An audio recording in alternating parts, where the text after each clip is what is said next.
dans la brèche où les brumes sont bercées par le bruit des branches, elle apparaît. Là où les pierres prient sans parole, où les racines se souviennent des étoiles folles.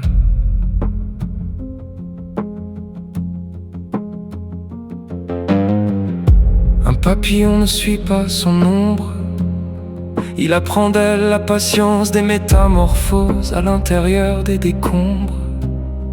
Et la colombe attrape ses silences comme un recueil de pluie des premiers mondes.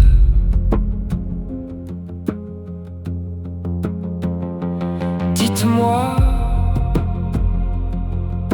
qui peut retenir le vent sans perdre le ciel?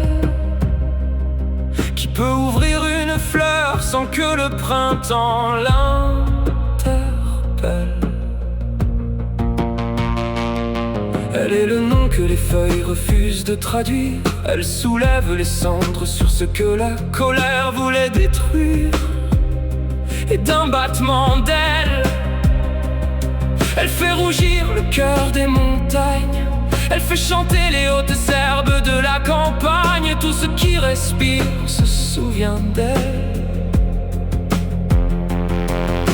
Elle apprend aux arbres que l'automne est une promesse, qu'il faut se déshabiller avant que l'hiver les caresse. Elle enseigne les grands détours aux rivières, sa façon à elle de leur faire aimer se jeter dans la mer. Elle montre aux oiseaux que le ciel n'est pas un lieu où on demeure sans choquer, sans même leur parler.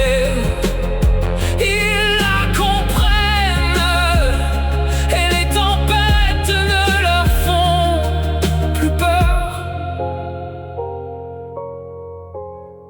Et moi, dans tout ça, je quitte peu à peu mes habitudes. J'abandonne une à une les cages invisibles, celles que j'appelais mes certitudes, celles qui me rendaient moins lisible,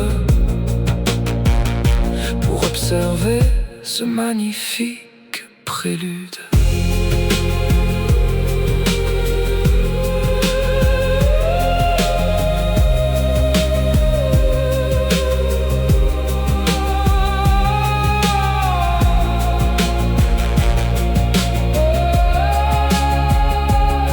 Les hommes bâtissent des murs pour des batailles. Elle répond d'un air sûr avec un seul pétale. Les hommes inventent des frontières, cherchant à parer l'inconnu sur cette terre. Elle sait très bien que leur muraille laissera passer dans leurs fissures sa belle lumière.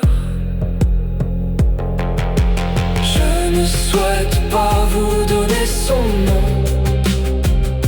Certains souffles n'ont pas besoin de définition. Peut-être est-elle femme ou simplement le vent de l'âme, se souvenant encore de ce que nous étions enfants. Peut-être mi-colombe, mi-lumière, qui offre en nous le courage de devenir poussière.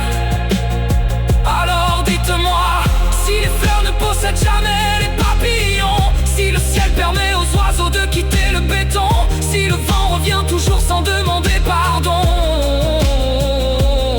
pourquoi l'homme passerait sa vie à vouloir retenir ce qui le rend libre? À quoi bon si dans son cœur rien ne vibre?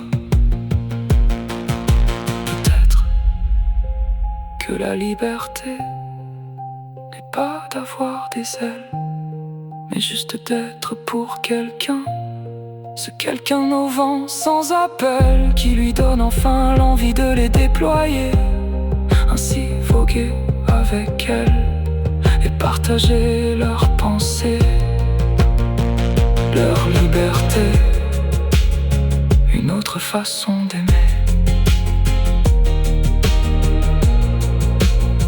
une autre façon d'aimer. Une autre façon d'aimer. Une autre façon d'aimer.